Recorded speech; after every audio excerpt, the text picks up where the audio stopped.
This is Business Plus Weekend, a roundup of business and economy news of the week and what to look forward to in coming days. Stories that you must know this weekend.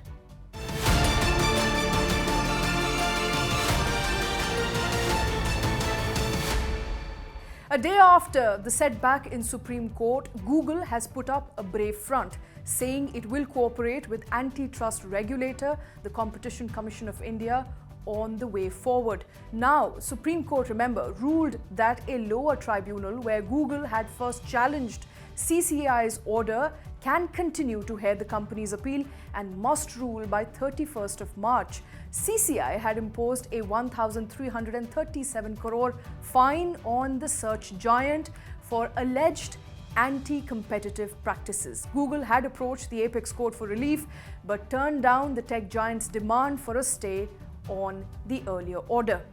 Moving on now, the Bombay High Court has granted interim bail to Videocon Group founder Venugopal Dhoot in the ICICI Bank Videocon loan case.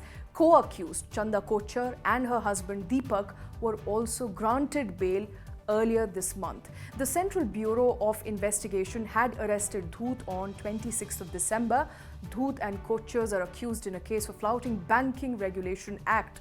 The agency had alleged that ICICI Bank had sanctioned credit facilities to the tune of 3,250 crore rupees without following rules and policies of the bank. And moving on, Swiggy is the latest company to join the sacking spree. The company is laying off 380 workers. Swiggy CEO Sriharsha Mejiti admitted that company overhired and apologized for the decision. He said, and I quote, "Our overhiring is case of poor judgment and I should have done better here." Swiggy, which has nearly 6,000 employees on its rolls, has been steadily losing market share to its listed competitor Zomato despite offering heavy discounts. And moving on, unicorns make way for the age of decacorns. Digital payments company PhonePe, valued at $12 billion after raining $350 million in a funding round led by private equity firm General Atlantic.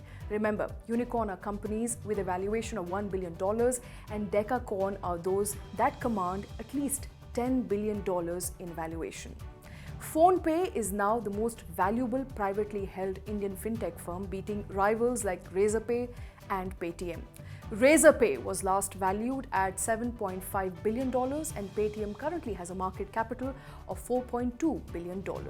PhonePe currently does less than $450 million in annual revenue.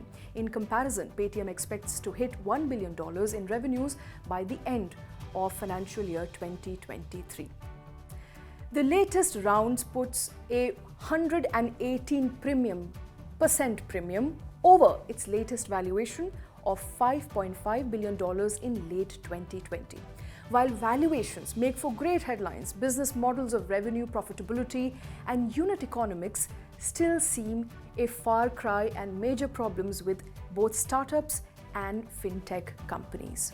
Moving on now, Adani Enterprises, the flagship company of Adani Group, is looking to raise 20,000 crore in a follow-on public offer.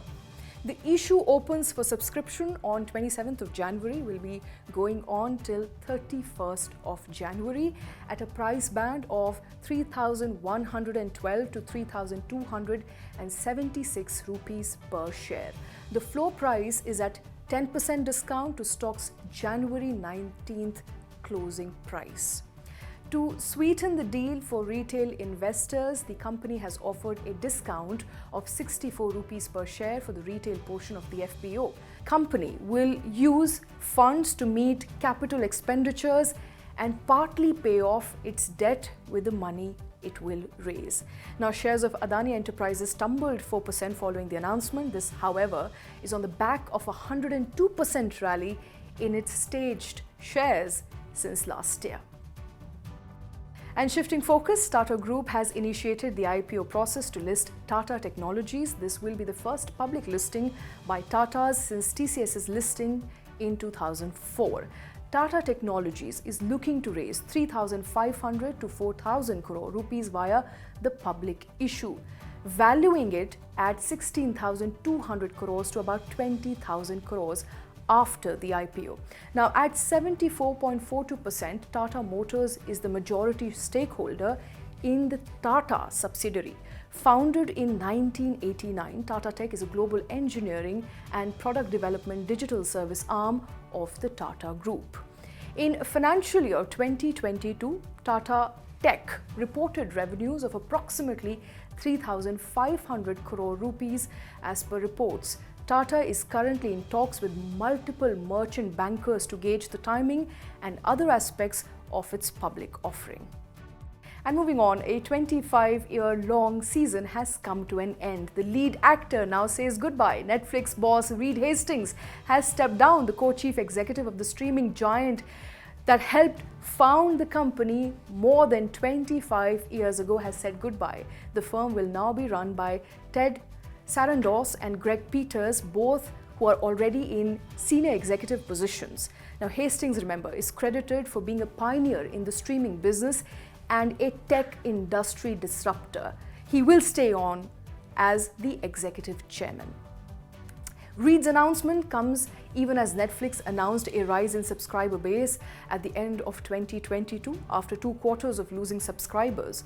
Over 7.5 million new subscribers added in fourth quarter, beating expectations of 4.5 million subscribers.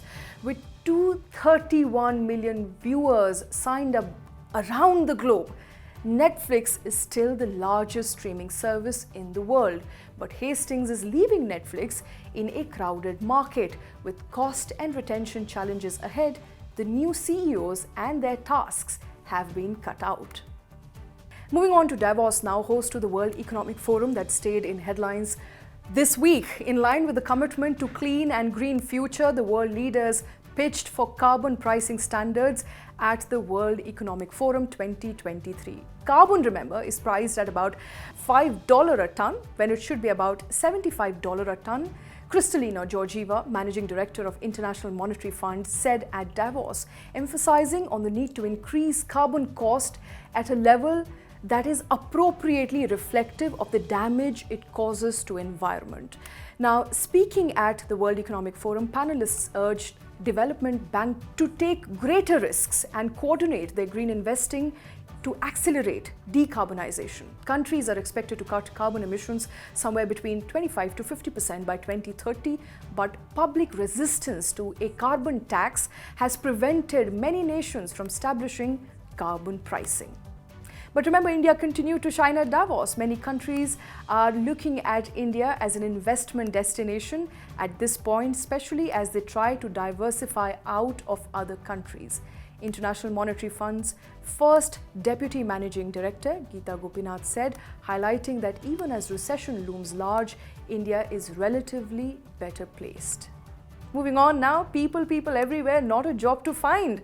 India has overtaken China as the world's most populous nation this week, breaching the 1.4 billion number amid a much higher per square kilometer density. But layoffs and unemployment figures continue to surge. Despite a reasonable inflation and a strong GDP growth, productivity, managing a large population will pose a major challenge for India.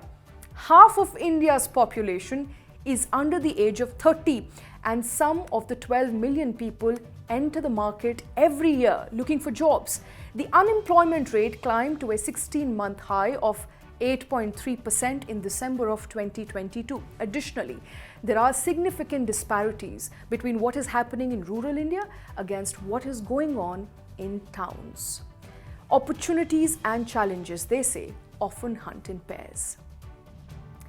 And that's all we have in this edition of Business Plus. For more incisive news analysis and cutting-edge documentaries, keep streaming News 9 Plus. Thanks for watching.